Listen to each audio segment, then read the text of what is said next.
Hello, juniors. Hopefully you guys are doing well. So this semester, as you well know, we will be studying morality. Now, before I get started on really starting to take a close look at how we judge any individual morality, I want to spend just a moment to remind you of something that we talked about when you were freshmen. You may remember back when we were reading Mere Christianity that we talked about the source of morality at great length, right? And I asked you the question, where do you think morality comes from?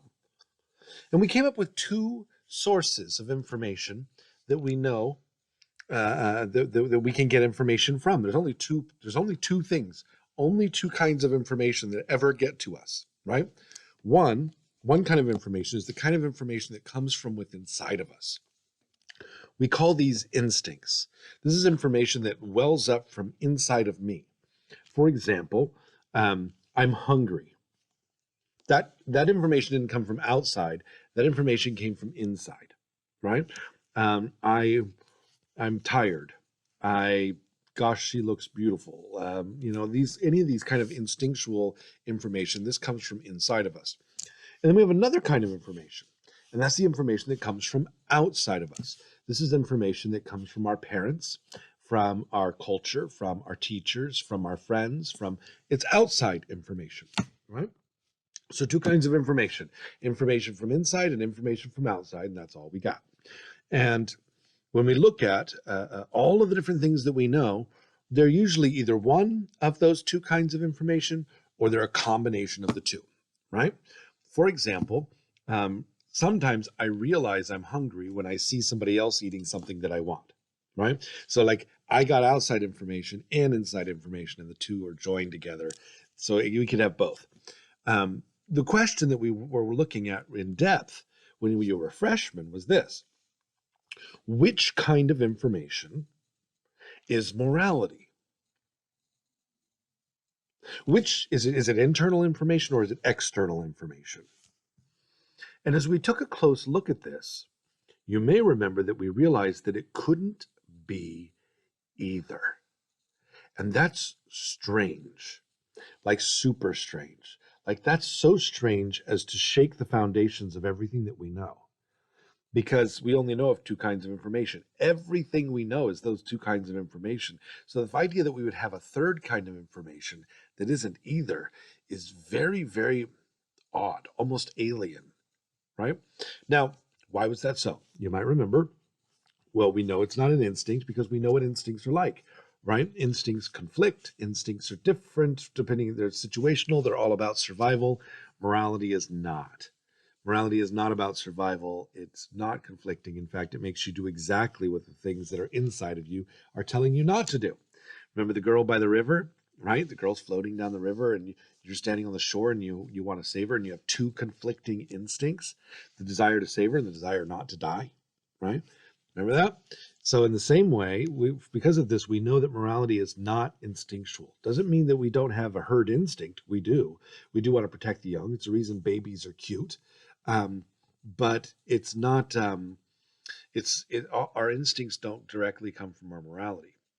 To which we said, okay, it must come from society. It must come from our culture, from our parents, from our teachers. And in one sense, we recognized that was true because our parents did teach us what we're supposed to do. And we do learn what we're supposed to do from our teachers. We do learn morality from those sources. But there's a problem. And the problem was this, that when you're talking about cultural differences are wildly different. I mean, people eat different foods, they dress differently, they sing different kinds of music, like everything about different cultures is different, except for morality. Morality is the same everywhere. Nowhere in the world is it okay to just kill people. Nowhere in the world do they give you medals for being the best thief. Nowhere in the world do people honor you and put statues of you because you ran away in battle. Nowhere in the world is it okay to slap your mama, right? Morality, there might be some small differences, but for the most part, morality is the same everywhere. And so we realized that morality is more like math, that it's something that exists whether we like it or not. But that this information doesn't come to us the same way that math does. Yes, we can teach it. Yes, we can learn it.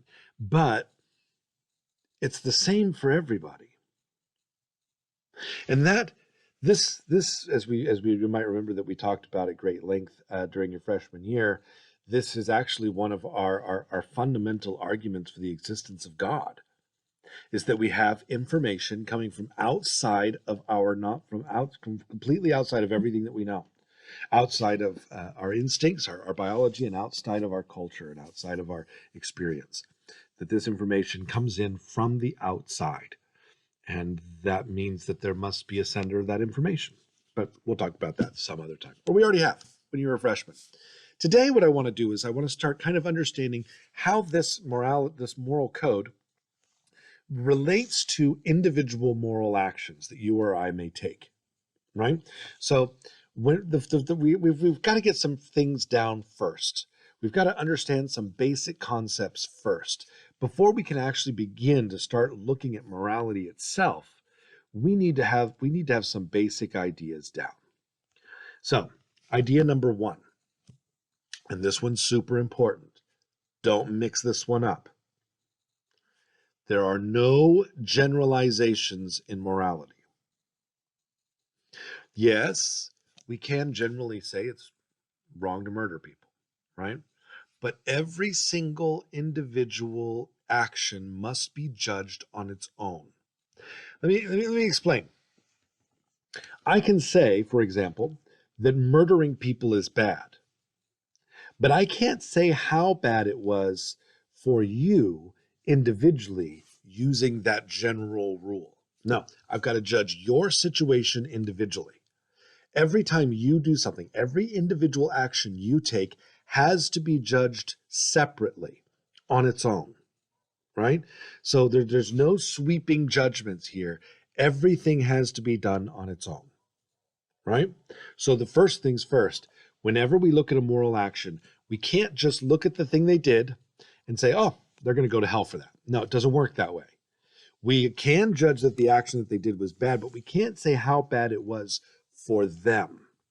That takes us a little bit more effort, right? So let's make sure we make this distinction.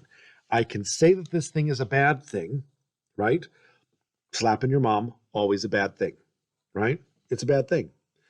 I can't say how bad it was for you unless I look at that one single time that you happen to do that offense, right? So rule number one, all morality has to be judged by the individual action. Okay, that's as long as we got that, we're good. Now, when we're looking at an individual action, how do we decide whether or not that action was good, neutral, or evil? And how do we decide how bad it is? Is it really good, really doesn't matter, or is it totally evil? Well, this is a very important question, and it's the very question that is the foundation of law, right? So as we're looking at a judge, this is exactly what the judge has to do. He has to sit there and look at the law and say, okay, this person transgressed the law or did not transgress the law, and he's looked, and he or she is looking very, very clearly to see in this particular circumstance, not in general. He takes the generality and applies it to the particular circumstance. But there are some distinctions within those circumstances, right?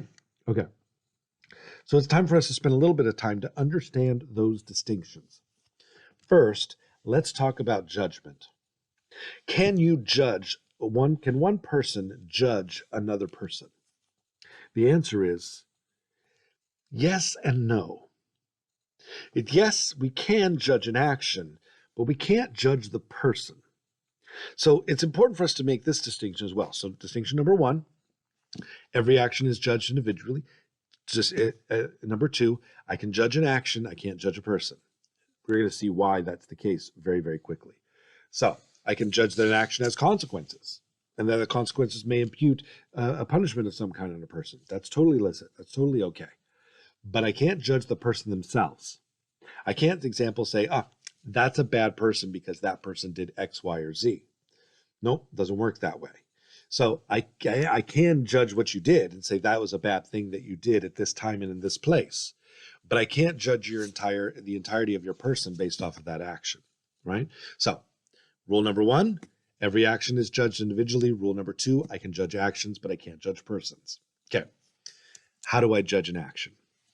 Okay, well, we know we're only looking at one action at a time, right? So let's take one particular action. Let's just invent one. I'm going to come up with one on the top of my head, and I'm going to make it extreme because that's really helpful, right? The action is someone has been killed, right? One person has killed another. So let's go ahead and let's outline some of the most important things here. How do I know whether or not this one person killing this other person was a good action, a neutral action, or a bad action? How do I know? Like, what criteria can I use to judge and look at this action and say this action was a good, bad, or neutral action? Well, the first thing I have to look at, the number one thing I have to look at, is called the object. The object. In other words, what was it that actually happened? What was the thing that we could see that happened, right? So this is something visible to others. This is not something hidden. I look at the thing and this is what happened. For example, in this case, one person shot another person. Let's say they're both men. One man shot another man, right? Okay, so that's the first thing. When I look at this, the object itself, all by itself, has a morality. Every single action has a morality. For example, the willful killing of another, can that ever be a good?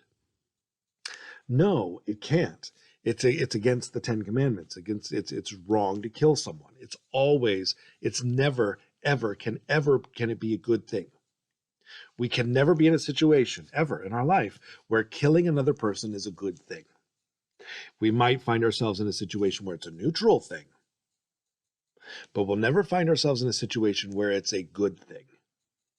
Notice that the object sets the basic morality, right? It sets the tone. It sets whether or not this action is going to be moral. The first thing we have to do is, well, what was the action?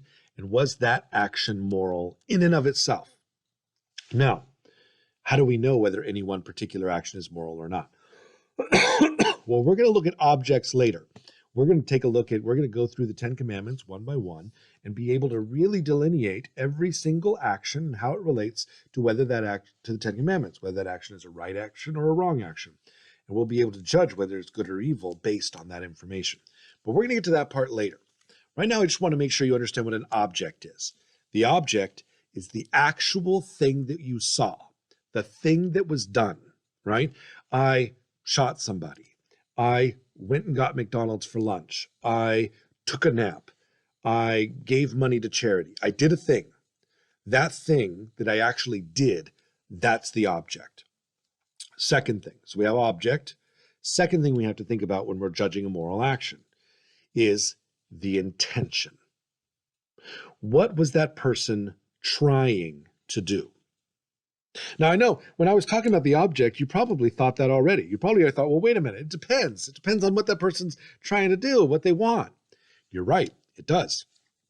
So we have the object. We have to judge the object first. But then we have, why did that person do that? So let's go back to our example. We have one man shooting another man.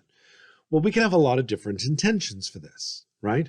One intention could be because he didn't like the fact that he had a beard, right? So he shot him. What was his intention? To stop bearded men, to kill bearded men. Well, is that a good intention? No. So we have a bad object and a bad intention.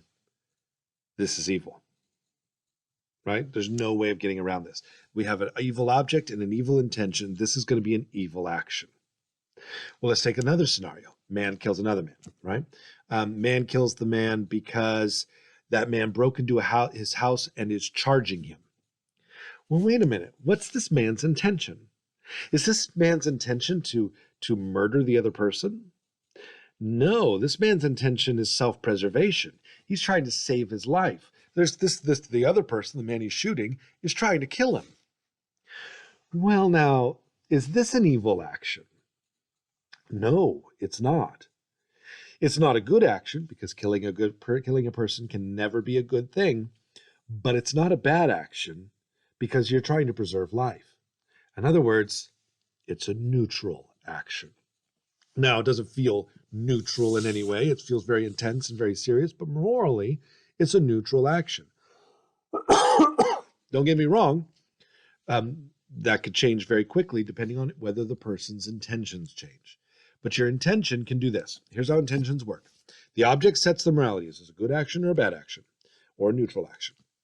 Now, your intention can make a good action bad. For example, I gave to charity, right? That's a good action. It's a good action. My intention was to launder money that I stole from a bank. Suddenly, it's an evil action. My intention turned this good action to an evil action. So an intention can change an action an objective action that is good from to neutral or to evil. Your intentions can do that. Your intentions can take a neutral action and make it evil. Your intentions can make a all sorts of things. It goes one direction, but it doesn't go the other. I can't, for example, my intentions can't make an evil action a good action. Let me give you an example. I see somebody who is, let's see. I can't make an evil action a good action. I see that if I look at the world and I see that there's way too many people in it. And if we just had less people, I know that everybody would be fed. So what I'm going to do is I'm going to go kill half the people. And then everybody will have food, right? Nope, doesn't fly. The end doesn't justify the means. I can't do an evil action with a good intention and have it become a good action. Doesn't work. Only works the other way. I can take a good action and make it an evil action through my intentions, but I can't make an evil action a good action through my intentions. All right? So we start with the object, and then the intention will adjust the morality of that object, right? Okay. I got another thing going on here too, though. I have my object, I have my intention. I also have the circumstances. The circumstances are all of the various effects and situations that this event is happening within, right? For example, I shoot this guy because he's charging me. Well, what are my circumstances? Well, I'm in my house and it's a dark alley or it's a dark hallway and there's a man running at me and I can see that he's got a gun and I'm scared. Okay, this is going to affect the morality. How? Well, here's what it does. Your circumstances increase the guilt or will increase how bad or how good an action is. Notice, circumstances cannot change whether or not an action is a good action or a bad action. But they only change how good or how bad that action is, right? So here we are. We have the object. The object sets the tone. It sets whether or not this action is a good action or a bad action. Then we have our intention, and our intention can tweak the goodness or badness of that action depending upon what our intentions are, but it can only do it one way. It can only make a good thing bad. It can't make a bad thing good. But once we know what that thing is, now we have the circumstances for us to be able to help us understand how good or how bad this particular action is. So let's take a good action or a bad action. Let's look at the intention and try and decide the circumstances that will help us to know how good or bad this is. All right. So I stole money. Object, good or bad? It's bad, right? You're not supposed to steal money. All right. My intention was to make myself rich. I want more money. So I stole it. Good action or bad action? Well, we had a bad thing and we had a bad intention. So now definitely evil action. Okay. Circumstances. Let's look at a couple different circumstances. One, my family is starving and we don't have enough bread to eat. How guilty am I? Well, it was an evil action and my intention was evil, but the circumstances make it not very evil. I'm trying to feed my family. I'm worried and scared about the life of my children. Is it a good thing? No, it's not a good thing. It can never be a good thing to steal from someone else, right? But the circumstances mitigate some of my guilt. Let's use different circumstances. I stole an old lady's retirement. That's how I'm going to get rich. Well, now suddenly I'm stealing from someone in a grave and serious way. This is a much eviler action than the one who's stealing for some bread for his family. Do you see this? Okay, so what we have, object. Object is deciding whether or not the action is good or bad. Intention is adjusting that to some degree. And circumstances, this is telling us how good or how bad this particular action is in this particular place and time. All right, so now we've got a good general rule. First of all, we judge every action individually. Every single action is judged on its own, individually in time. This thing happened in this place and in this time. 2, I can judge actions, but I can't judge persons. I can say this person did a bad thing, but I can't say that person's going to hell for it. Then we look at how do we judge the morality of a particular action? Well, we look at the objective, the object, the intention, and the circumstances. Object is the thing that's happening. Intention is what I'm trying to do, and the circumstances are all the mitigating factors that are around. And the object sets the tone. The intention can adjust the morality of that action, and the circumstances adjust how good or how bad any particular action is. And there you are. This is the basic way to look at any particular action that we're going to perform. We're going to be using these rules all semester long, so it's good to really get them down. They're going to help you understand. Other than that, I hope that God bless you. Glad to have you back in class, and I will see you guys next week. Take care.